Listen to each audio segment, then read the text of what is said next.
안녕하십니까? 이 토론토를 위시하여 온타리오주에 거주하시는 우리 한인 동포들에게 하나님의 축복과 은혜가 함께 하시기를 바랍니다. 이번 7월 첫 주부터 성경 복음서에 나타난 하나님의 생명과 복음의 말씀을 가지고 우리 동포 여러분들을 위해서 말씀을 증거하겠습니다. 오늘은 그 첫 시간에 사랑의 하나님에 대해서 말씀을 드리고자 합니다.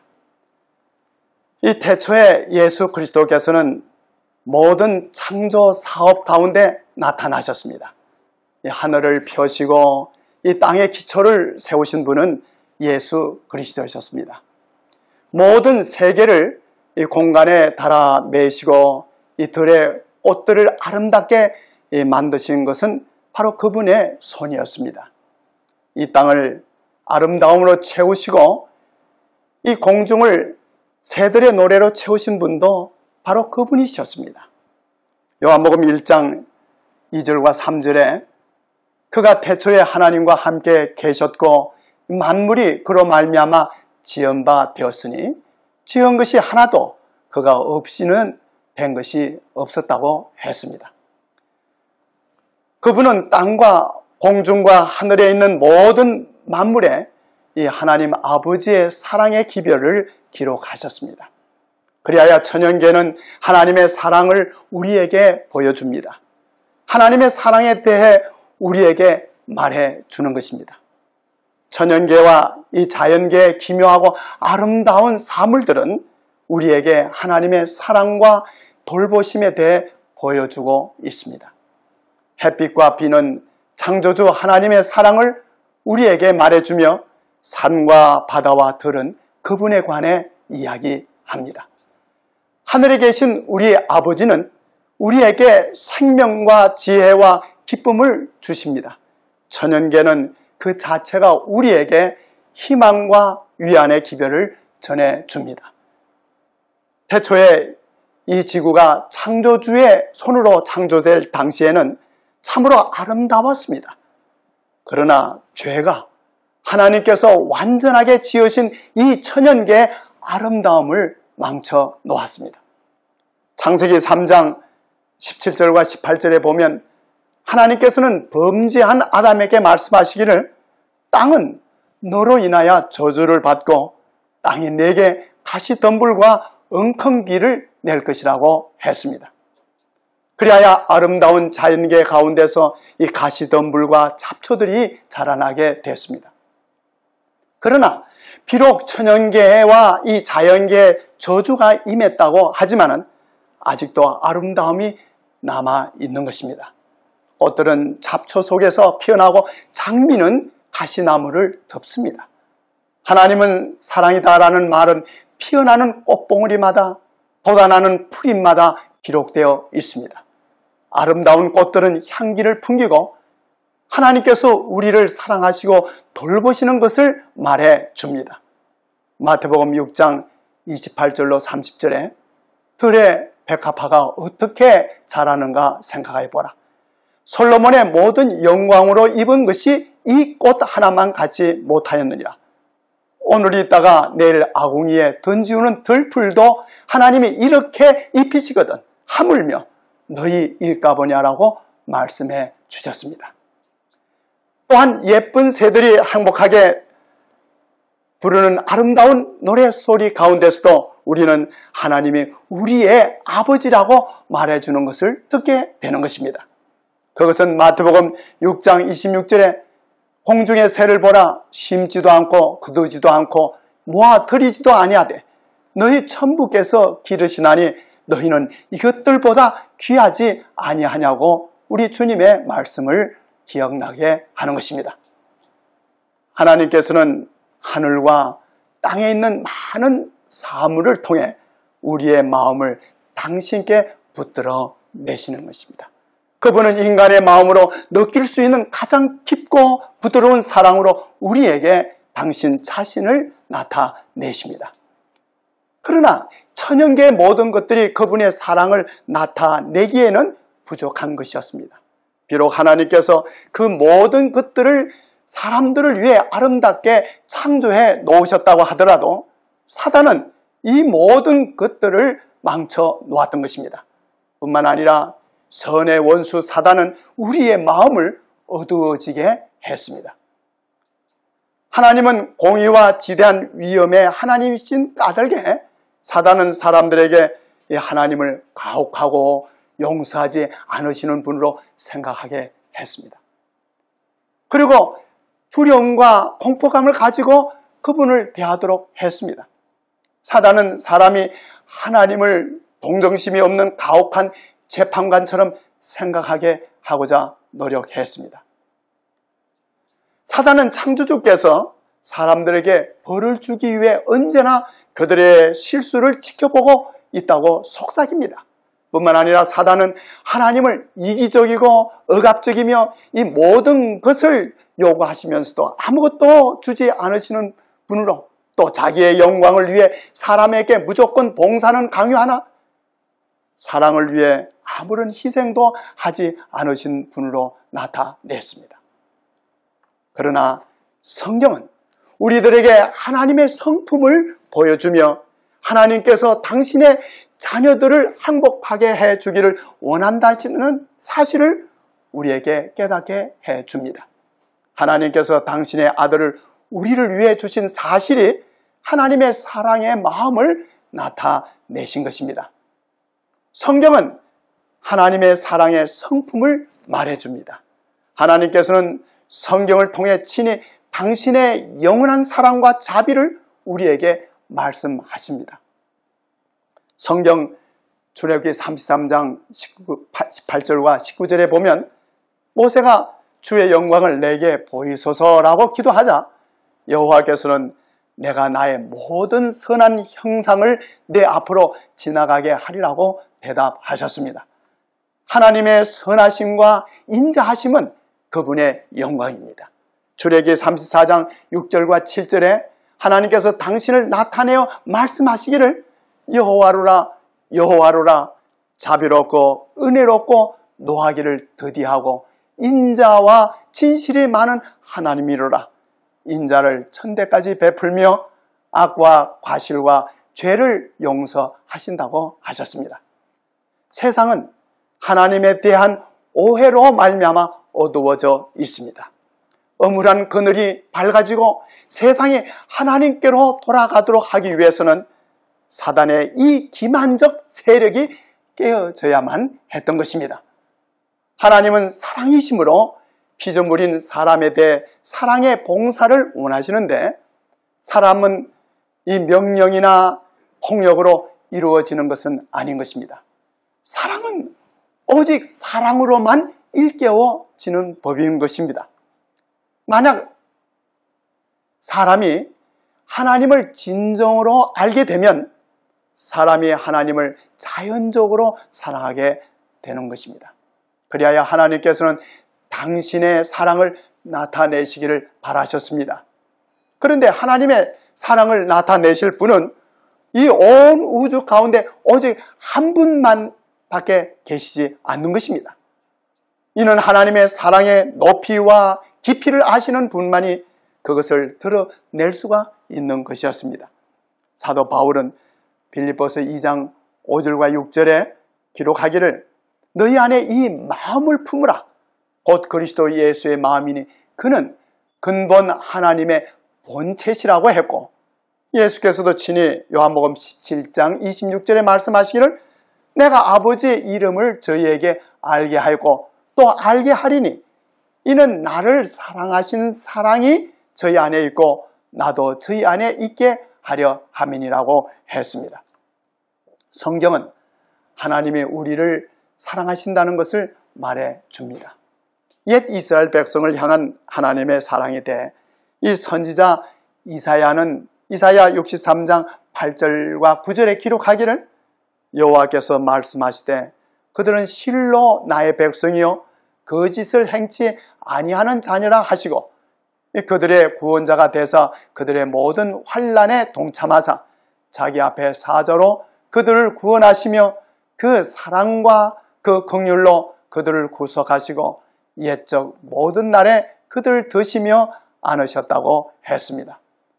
하나님께서는 선지자 예레미야를 통해 이 예레미야 31장 3절에도 말씀하시기를 나 여호와가 옛적에 이스라엘에게 나타나 이르기를 내가 무궁한 사랑으로 너를 사랑하는 거로 인자함으로 너를 인도하였다고 하셨습니다. 사도 요한은 요한일서 4장 7절과 8절에서 사랑은 하나님께 속한 것이니 사랑하는 자마다 하나님께로 나서 하나님을 알고 사랑하지 아니하는 자는 하나님을 알지 못하나니 이는 하나님은 사랑이심이라고 했습니다. 그리고 성경은 예수 그리스도를 통해 하나님의 사랑을 말해 줍니다. 하나님께서는 인류의 시조인 아담과 하와를 더할 나위 없이 거룩하고 행복스럽고 아름답게 창조하셨습니다. 그러나 아담과 하와가 이 하나님의 율법, 곧 사랑의 율법에 불순종했습니다. 그리하여 불순종은 죽음과 슬픔을 초래하게 되었으며 하나님의 영광은 사라지게 되었으며 이리하여 이 세상은 어둡게 되었습니다. 하나님의 영광은 곧 그분의 사랑의 품성인 것입니다. 예수 그리스도는 하나님의 형상이시오 하나님의 영광의 광채이셨습니다. 예수께서는 이 세상에 오신 것은 이 하나님의 영광을 나타내시기 위함이었습니다. 예수께서는 죄로 어두워진 이 세상에 이 하나님 아버지의 사랑의 빛을 나타내시려고 오셨던 것입니다. 하나님께서는 당신의 아들을 이 하늘의 영광에서 떠나 죄로 손상된 이 땅에 오게 하셨습니다. 하나님께서는 당신의 귀중한 아들을 당신 곁에서 그리고 천사들의 경배에서 떠나게 하셨습니다. 하늘에 계신 아버지께서는 우리를 구속하기 위해 당신의 아들을 주신 것입니다. 하나님은 죽음의 그늘로 어두워진 이 땅에 그의 아들을 보내셨습니다. 그리하여 하나님의 아들이신 예수께서 우리를 죄에서 구속하여 구원하실 수가 있으신 것입니다. 아버지와 일체이신 그분만이 하나님 아버지에 대해 우리에게 말씀해 주실 수 있으셨습니다. 오직 그분만이 하나님의 사랑의 높이와 깊이가 어떠한지 아시는 분이신 것입니다. 우리를 위한 예수님의 이 위대한 희생을 통해서만 죄인을 위한 아버지의 사랑을 알려줄 수가 있는 것이었습니다. 예수 그리스도의 얼굴에서 비치는 이 영광은 자아 희생적 사랑의 영광이었습니다. 이와 같이 하나님의 아들께서 하늘로부터 이 세상에 내려오신 것은 이 세상에 하나님 아버지를 나타내시기 위함이었습니다. 사도 요한은 요한복음 1장 18절에 기록하기를 본래 하나님을 본 사람이 없으되 이 아버지 품속에 있는 독생하신 하나님이 나타내셨다고 했습니다. 또한 요한복음 14장 8절과 9절에도 한 번은 이 예수님의 제자 빌립이 예수께 아버지를 우리에게 보여주옵소서라고 말했고 예수께서는 빌립아 내가 이렇게 오래 너희와 함께 있으되 네가 나를 알지 못하느냐? 나를 본 자는 아버지를 보았거늘 어찌하여 아버지를 보이라고 하느냐고 하셨습니다. 그러므로 예수 그리스도를 통해 하나님을 보지 못하는 사람들의 경우에는 이 마태복음 11장 27절의 기록대로 아버지 외에는 아들을 아는 자가 없고 아들과 또 아들의 소원대로 계시를 받는 자 외에는 아버지를 아는 자 없다고 말씀해 주신 것입니다. 우리는 이 하나님의 계신 이 성경을 통해서 예수께서 이 세상에 오셔서 행하신 일들을 보게 되고 이 하나님의 사랑의 증거들을 볼 수가 있는 것입니다. 예수께서 이 세상에 계실 때 행하신 일들에 대해 이 누가복음 4장 18절에 말씀하시기를 주의 성령이 내게 임하셨으니 이는 가난한 자에게 복음을 전하게 하시려고 내게 기름을 부으시고 나를 보내사 포로된 자에게 자유를 눈먼 자에게 다시 보게 함을 전파하며 눌린 자를 자유케 하고 라고 말씀해 주셨습니다. 예수께서는 두루 다니시며 선을 행하시고 이 사단으로 말미암아 병든 모든 자들을 고쳐 주셨습니다. 예수께서 지나시던 곳에서는 이 고통의 부르짖음이나 슬픔의 울부짖음이 들리지 않게 되었습니다. 이는 그 모든 병자들을 고쳐 주셨고 죽은 자를 살려 주셨기 때문이었습니다.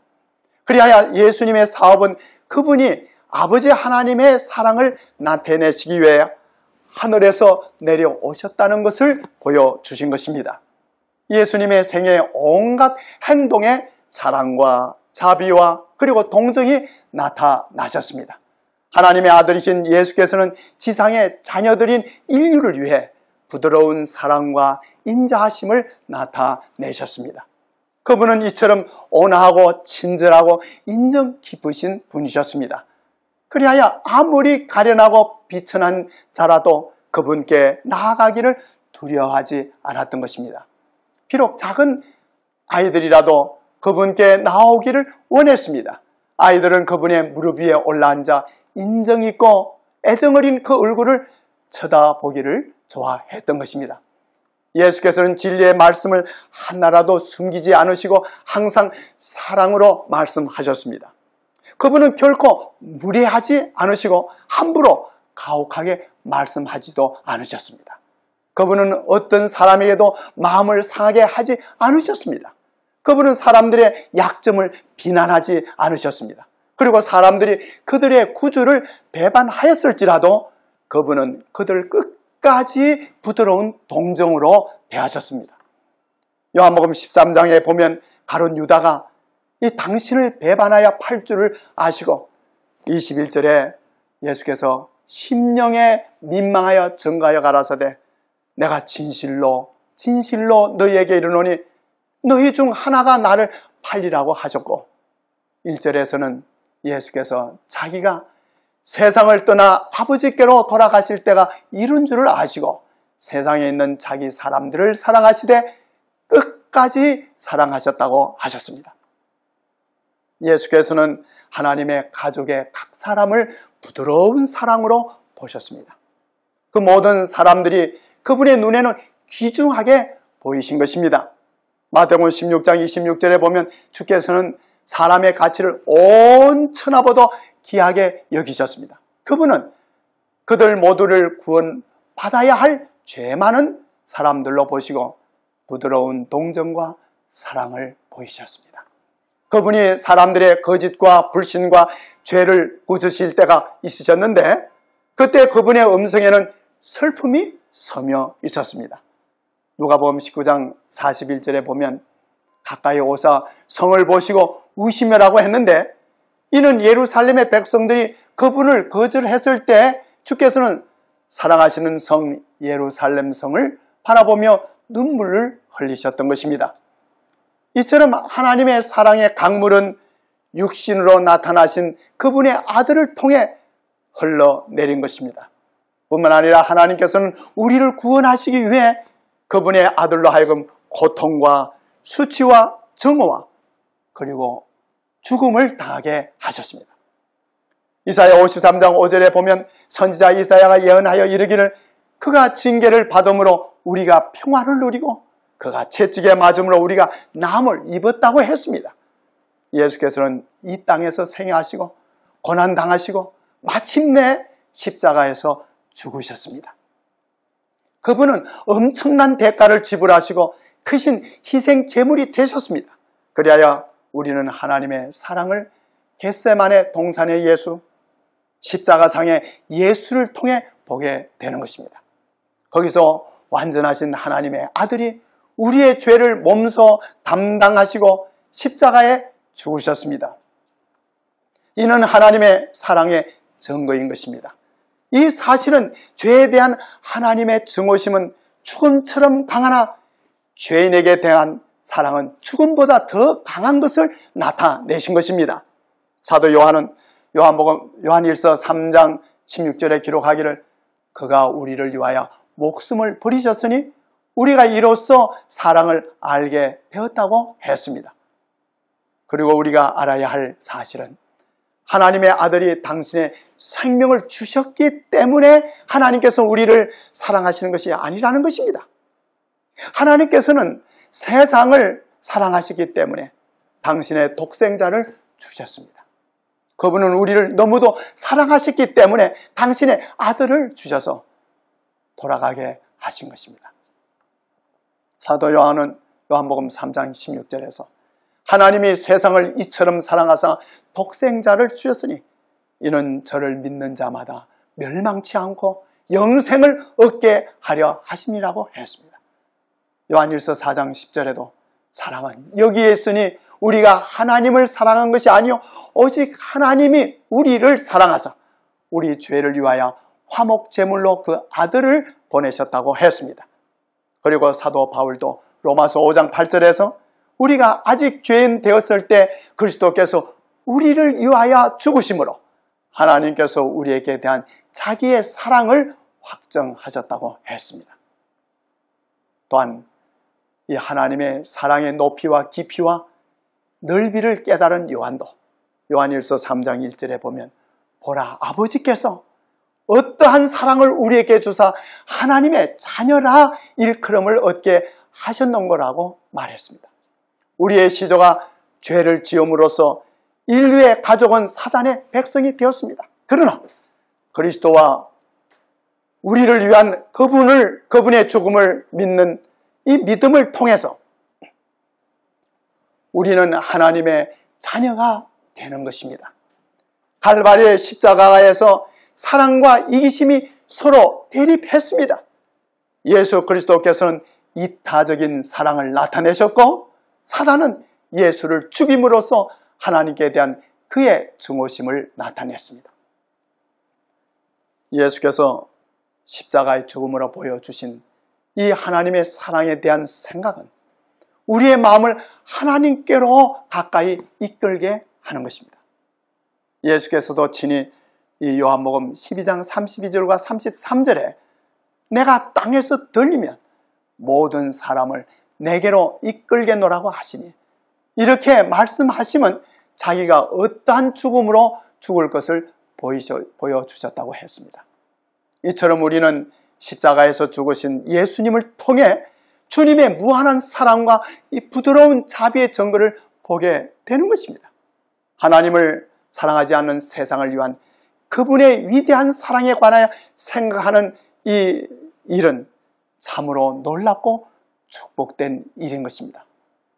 오늘도 이 십자가의 사랑의 증거는 우리를 사랑의 하나님께 나아오도록 부르시고 있는 것입니다. 이 초청에 응하여 구원받아야 되지 않으시겠습니까? 바로 예수님께서는 이 땅에 오셔서 우리를 위하여 십자가에서 당신의 생명을 내어놓으셨습니다. 바로 하나님께서는 온 우주를 창조하셨을 뿐만 아니라 죄로 말미암아 타락한 우리를 구원하시고자 당신의 아들을 이 땅에 보내셔서 십자가에서 우리를 위하여 생명의 대가를 지불하셨습니다. 바로 예수님 안에 우리는 구속을 받게 되는 것이고 예수님 안에서 우리는 하나님의 사랑을 보게 되는 것이고 우리는 예수님을 통해서 하나님께로 나아갈 수가 있는 것입니다. 예수님만이 길이요 진리요 생명이 되시는 것입니다. 예수 그리스도를 말미암지 않고는 아무도 하늘 아버지께로 갈 사람이 없는 것입니다. 예수 그리스도로 말미암지 않고는 아무도 구원을 받을 수가 없는 것입니다. 천하 인간의 다른 이름으로 구원받을 이름을 주신 분이 없습니다. 오직 예수 그리스도만이 우리의 구주시요 예수 그리스도만이 우리의 바로 소망이 되시며 예수 그리스도만이 우리의 생명이 되시는 것입니다. 바로 예수 그리스도 안에 이 놀라운 생명과 복음을 듣게 되는 것입니다. 사랑하신 여러분, 바로 오늘 우리는 하나님께서 오늘도 이 자비와 은혜의 기간을 연장하시면서 모든 사람들이 예수 그리스도를 통해 구원받게 되기를 바라시고 모든 사람들이 예수 그리스도를 통해 바로 당신의 사랑의 풍성을 보게 하시는 것입니다. 이 토론토와 온타리오 지역에 거주하는 사랑하는 동포 여러분들이시죠. 우리 모두가 바로 이 시대에 예수 그리스도를 진정으로 알고 예수 그리스도를 통해서 구원받게 되시는 진실된 행복된 하나님의 자녀가 되시기를 간절히 바라면서 말씀을 마치겠습니다.